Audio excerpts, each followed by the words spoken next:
So let's go ahead and move to the Notre Dame Fighting Irish, the final Power 5 school in the state that we're going to talk about today. They finished the 2021-22 season at 24-11. They were 15-5 in the ACC. Kind of a interesting story with them because they they're 15-5 in the ACC. They're second in the conference, and they were a first four team, which is odd when you think about the second best team in the ACC being a first four team. They were seventh in points per game in the conference, 73 points per matchup. They were third in points allowed per game with 67. They defeated Rutgers in 2 overtimes and Alabama before exiting in the round of 32 to Texas Tech. This season, their notable returnees, like Purdue, they've lost a lot from 2021. In Prentice Hub, Paul Atkinson, Blake Wesley, among others that have moved on. One guy to take a look at is senior Dane Goodwin, who averaged 14 points per game, the leader amongst returnees. He averaged 47% from three-point range, the highest percentage among players with more than 150 three-point attempts for the season. Notable matchups, they play North Carolina, the number one team in the country, both at home and on the road. They're also on the road against Duke and Virginia. So kind of like Purdue, there's not as many, you don't see because last year I know Notre Dame played like Kentucky early on in the season, and actually I think they beat them, didn't they? They beat Kentucky last I season, think I think. so. The big matchups for Notre Dame mainly just within the conference in the ACC. And so we'll just get right into the hot or cold question here because I think it kind of encapsulates what we think Notre Dame will be this year, and that is hot or cold, Notre Dame will be a first four team again this season. And for me, that's a cold take, because we talked about how much the experts think Purdue will still be in the upper half of the Big Ten despite all they lost. Articles I've read seem to be high on Notre Dame, except for their mass exodus that they've had. The difference is that Notre Dame had their best finish in the ACC since 2016-2017, in which they were, like I said, tied for second, 15-5 in the conference, 24-11 overall, and were still only invited to the first four. They were ranked the 47th overall seed. The fact that teams finished lower than Notre Dame in the conference and we're still locked into the field of 64 kind of shows what the committee thinks about Notre Dame. Just because you look at even the other number 11 seeds that were in the first four, you had, because I think the 11 seeds in the first four were Rutgers, Notre Dame, Wyoming, and IU. IU definitely wasn't second in the Big Ten. They were ninth.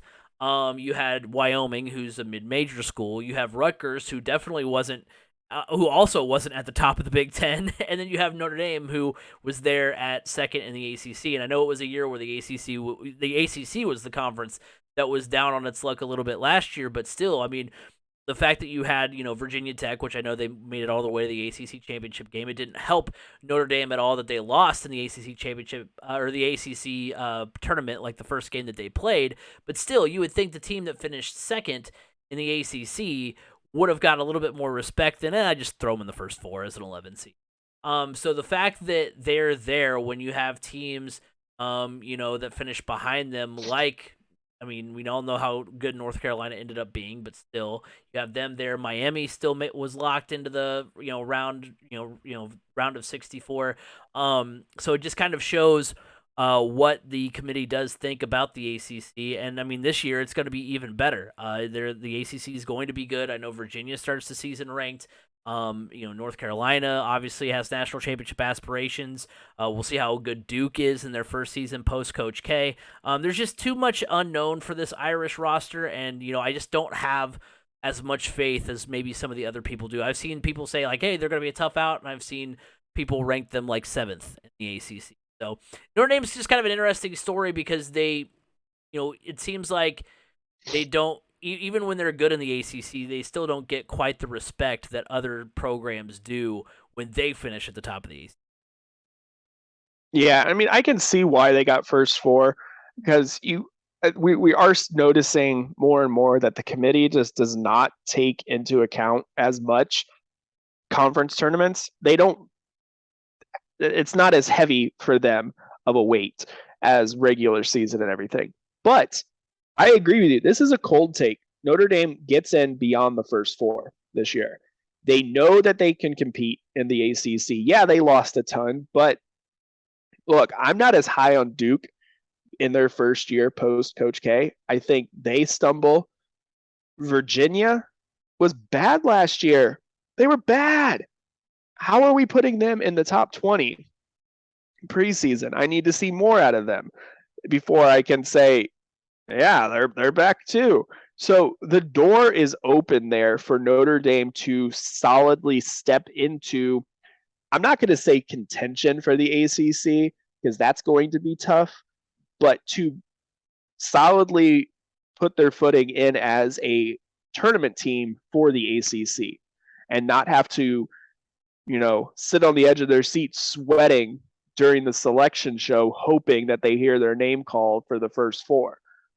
Going into it knowing like, hey, look, we're in. Maybe we're not comfortably in, but we're in. And are they going to be a top half seed? Yeah, I could see them being an 8 or 9, even 10 seed. Really, it's kind of. I mean, you've been seeing it more and more. These power conference teams getting lower seeds and mid majors now getting higher seeds, which is good. But yeah, I think Notre Dame does have what it takes to solidly get into the tournament beyond the first four this year.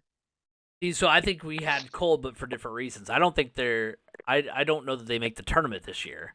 I don't think they make the tournament. I think okay. they're not a first four team because they're not making it in. I mean, you saw them have one of the best seasons they've had in a while, and they just got first four. Where as opposed to, I don't think they're going to be quite as good. So I mean, they definitely we'll see. I think for me, I want to see the teams from Indiana make the tournament because it was nice last year where we had more than just Purdue. Because like I said, coming into the show here, this is the state of Indiana. Like, as the Pacers put it, basketball lives here. And it hasn't been the case recently. Outside of Purdue, it's really been a struggle to find competitiveness. And I guess I want to be the optimist. That's usually you, not me. But yeah, I'm going cold because I think they get in. I mean, I don't think they're, like I said, I don't think they're a top, I don't think they're a 4 seed or anything. I think they're like in there in that middle range, maybe even like an 11 seed again, but an 11 seed that actually is not a first 4.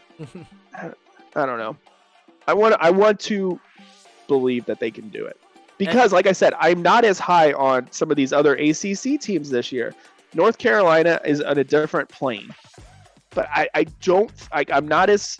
I want to see something out of Duke post Coach K, and I'm not sold on Virginia either. To me, Virginia and IU are very much in the same category, with IU a step above Virginia even. Virginia was not good last year. They were not good. Yeah, I mean... So, we'll see. We'll see.